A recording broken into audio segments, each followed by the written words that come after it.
I want you to take out your time and carefully watch this video. What they foresaw in 1967 is still happening in present-day Nigeria. Agenda ndị a bụ na maka ndị Yoruba, ọ bụ na maka ndị Hausa. Agenda ọ bụ maka ndị Igbo.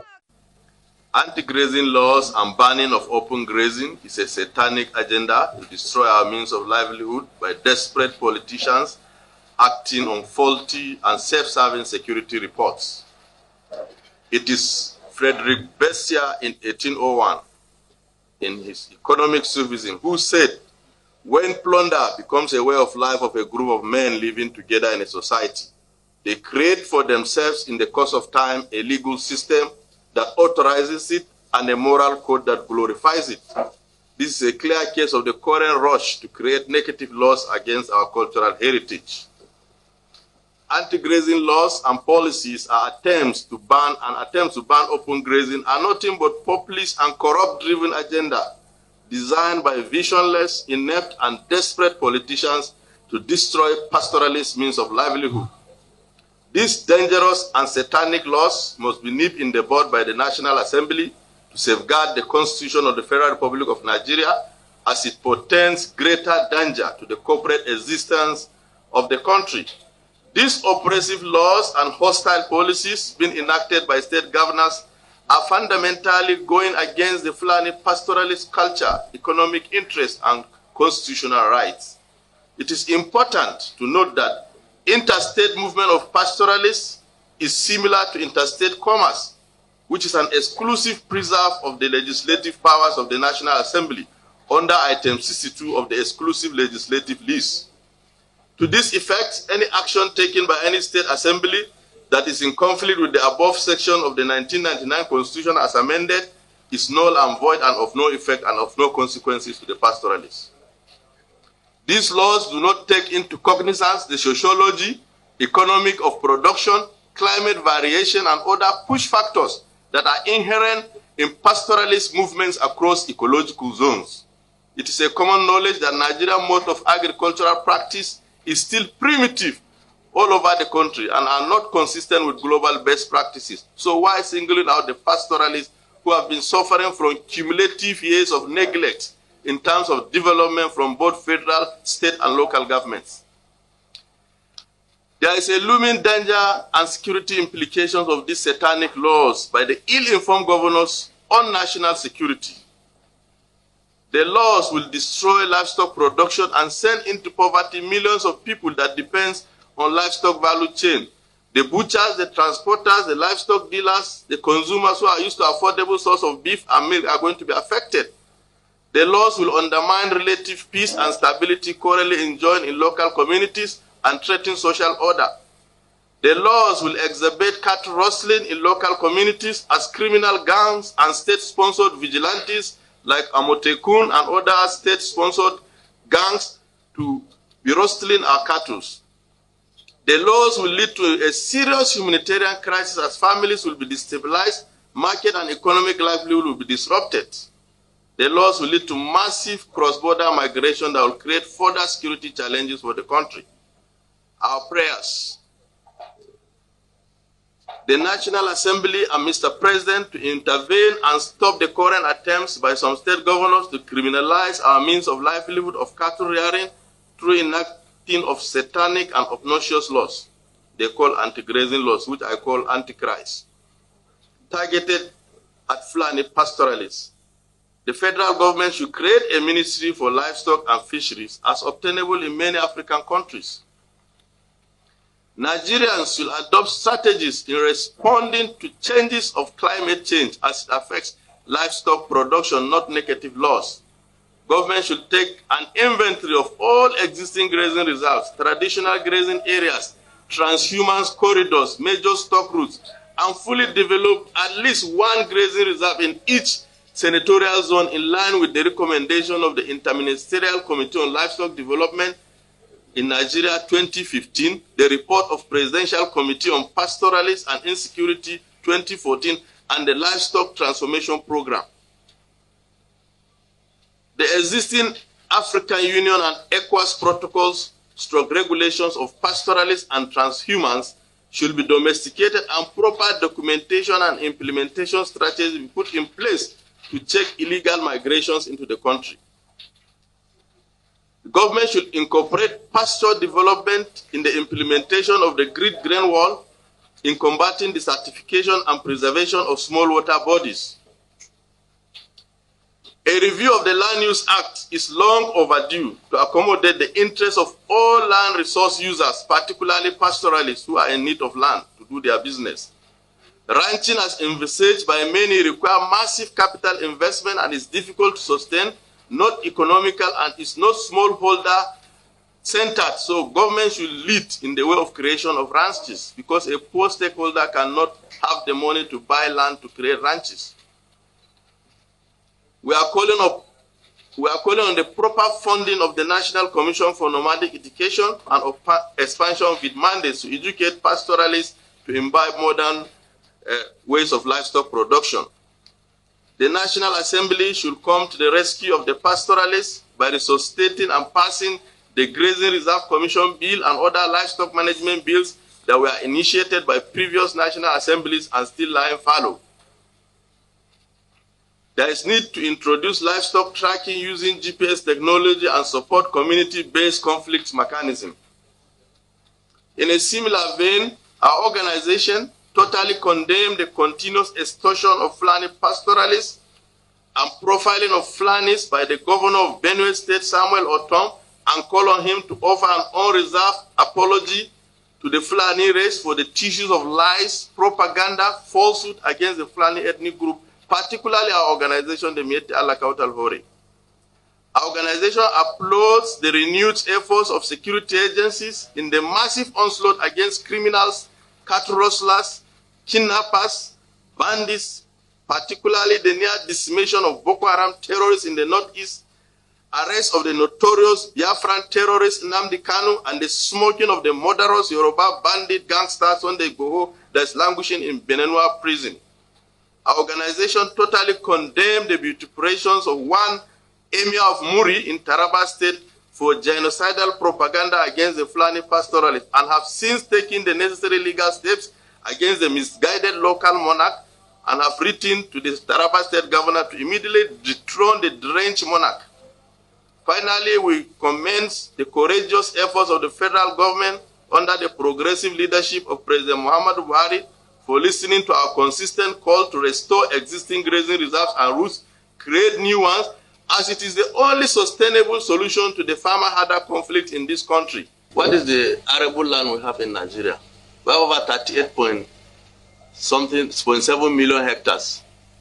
How much is being cultivated? Less than 40% of that land is under cultivation. That is one. Secondly, we have marginal lands that are not cultivatable. The hilly areas, lands that are not meant for agriculture, nobody is cultivating. The whole thing, the policy is not designed to bring peace and progress.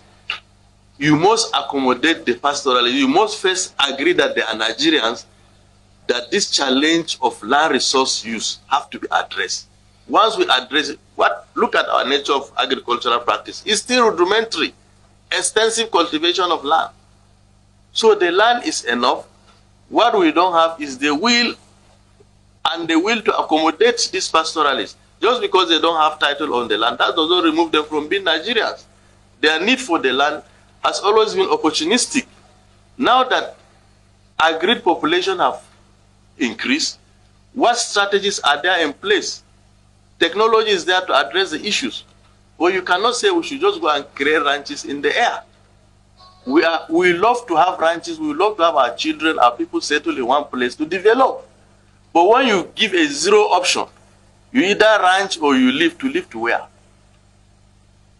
What I expected from these governors to consider these herders as their citizens. Designate places for them, which we have it all over the country. They are not after taking anybody's land. All over the West African sub-region, herders have not grabbed land anywhere. Even when they had opportunity to grab land, they have never grabbed land, because their need for land is opportunistic. So now we are facing a challenge in this country where we have conflict between farmers and herders. And it's basically land resource conflict. Conflict on land and water. What do you need? Is a proper land management that we need in place. That is all. Create the ranches, give us, we are ready to rent the ranches. We can't say either we will ranch or we go. Who will even give you the land? Go and look at the Land Use Act. For you to access 5 hectares of land, a governor have to approve it for you. You have already mobilized the population, the local citizens, against the herders as the people perpetrating conflict. Who will now offer them land if they want to buy? So you must see this thing in a wider perspective. But the truth is that the herders will not go anywhere. They are Nigerians.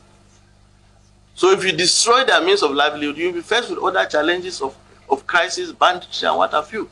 That's why we are concerned. That's why we are shouting and crying. We love peace more than anybody. The herder carry everything he has on his head, including his family. So he will be the last person to look for crisis. What we will not accept is for the country or the narrative to hang insecurity on the herders. We are victims. If you have rural areas that are ungovernable, you have bandits, you have terrorists terrorizing rural areas, it's not the responsibility of innocent herders to fish them out. It's the responsibility, it's a failure of government to do that. We are also victims. So by the time now you think you can use ethnic profiling and brand every herder as a criminal, then you are not helping the situation. Even those that are not in crime, you now push them into crime by association. Particularly the one from Katsina State, my state, is confused because in front of their eyes, all the Fadama areas have been taken over. All the watering points that are meant to serve both herders and farmers have been converted into Fadama areas for cultivation. They are supposed to be the leading states in finding solutions to this crisis because these herders are culturally attuned to the people. They are mostly from there. They should create ranches to serve as example for other states to copy. They should provide amenities to these herders. So all these pretensions they are doing, they are running out from their responsibilities. They allow this crisis to accumulate and also affect other parts of the country. What you see happening in Zamfara, Katsina, Niger State is a consequence of abandoning the herders over the years, neglecting them. No education, no any development of the livestock sector. And you now want to force them into banditry. It's a failure of governance. So how can they stop transportation of, are we the one transporting cattle? The business of the value chain of cow business involves everybody in the society, not just Fulani people. So can they, if they close down the whole market, probably it's for temporary security measures. Maybe they want to do some operations, as we know that it's ongoing in Zamfara. But I know nobody will say I'm closing cattle markets over the country because the people that the market sustain, you cannot imagine when you go down. How many are employed by government? So we support any security measure that will bring peace. But what we are saying is that we are the first line of victims of these bandits. The new Minister of Agriculture, I pray he will not join the bandwagon of those somersaulting from Ruga to ranching, to Brazilian grass, tomorrow livestock transformation. What we need is simple. Designate grazing areas for us. Develop massive infrastructure that herders will have communal use there. It's not difficult to create dams and say this area is for herders. Then introduce the modernization gradually. You have where you do the breeding, you have people that develop the feed slots, but the governors are not investing in anything. So how do they expect to solve the problem? But when you go and check their expenditure profile, security vote, billions, I pray EFCC go after all of them.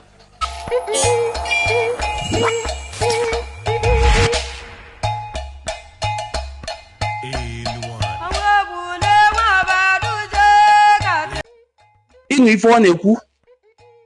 So, ị ga-echasị ife oke iwu ọ na-ekwu, oke iwu ọ bụ onye ugwu na-ekwu. Ị ga-adịduzi onwe ya ọdụ. Ndị awachọ kawa na ndị Igbo bikọta ọnụ ka ọ bụ wachọna.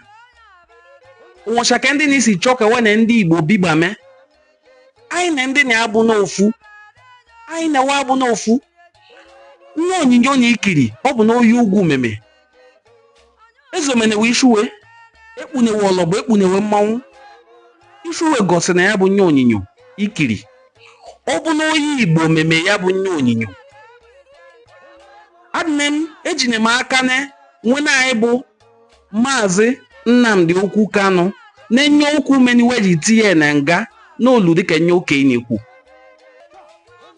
Maka na nye obodo mmeni ashịa we ndị Igbo. Nigeria dị mma ndị Igbo. Nigeria jụọ njọ ndị Igbo. onye isi ndị obodo America asị na ojena ga-edu Nigeria nụọ ya asị wene ndị Igbo na ndị Igbo kpọcha ya bịa ka ọ bịa mebie Nigeria. So onye ọbụla mere na Nigeria awa chọrịrị kwa ga-esi shitie onye Igbo n'ime ya ka Igbo ji sị na onye ndị iwe onye ndị ilo gba gburugburu onye ndị iwe nọ okiri ga na-eche ndụ a nche naanị ka anyị si eche ndụ anyị nche dịka ndị Igbo. Onye Igbo bunye o jee n'ugwu Awụsa ọlụọ ọnụ karị nke dị n'obodo we o jee na Lagos ọlụọ ọnụ karị nke dị n'obodo we mụa. Onye oge ka anyị ga-enwe uche ka anyị nụọ chechi bịa dozie ya n'Igbo. Ọkụkụ chi ụmụ ada enwe ike abụọ ọsọ ya naanị ka anyị ga-esi nwe ike gba ọsọ bụ oge lue wesị anyị wa kịta na anyị ga-enwekwa ike gba ọsọ maka na bụ onye dị ba akwụnụ bụ onye dị ka obi adị. Obodo ọbụla obodo isi bịa ya were ige nye niile shi inwe tie na ya bụ obodo wesị ịgba m ọsọ ị ga-enwekwa ike gbazi ọsọ ya ma nwezi ike gba. May we never forget. May we never forget. May we continue to remember. Ikpa ke mmiri mma ọ ma n'ebe mmiri si bido ọ ma n'ebe ọ nọ bi. May we never forget. Ka ya la bụ na ikpa ka ọ bụ na anyị ga-enwe ike na-eloche nye mena anyị. Ọ bụ na onye Igbo ọ bụ na any group na Igbo ọ bụ ọha na eze ndị Igbo ọ bụ ndị ọbụla maka ahụ na ahụ ndị ọha na eze ndị Igbo they are lost, they are missing in action. Ọ bụ na ndị Igbo bụ that group ukwu nyọ onye ugwu ukwu the video you just watched. If the people who did that video were of the Igbo extraction, my God, nta nọ n'ụlọ mkpọrọ kịta ni nta kpọgbugo ụfọdụ n'ime n'ogwu Aba. Ya bụ anyị nọ n'obodo ọ bụ na enwewe iwu ụzọ na-abị ofu iwu maka ndị Igbo, iwu ndị ofu abụ bụ maka ndị ofu abụ. Bikoni ka anyị were uche taa akara takwudo nnu n'ime were ile anyị gụọ eze anyị ọnụ asụwa na onye bu aka n'isi ọkwa menue mmadụ adị ebu aka n'isi akwa enu ya ọzọ were nwe ogeni dịka nwa afọ Igbo donani. Think, may we never ever forget. Daalụnị ụmụnne m ndị Igbo biko nye ga-arịọ ọnụ. If you are seeing my video for the first time, please go to my channel and subscribe. In case this is your first time of seeing my video, but if you are already a subscriber, every of our videos that you watch, kindly encourage us by liking the video, commenting on the video, and also sending us super thanks. Thank you for subscribing to Eno and Cultural Forum. See you in our next video. Bye.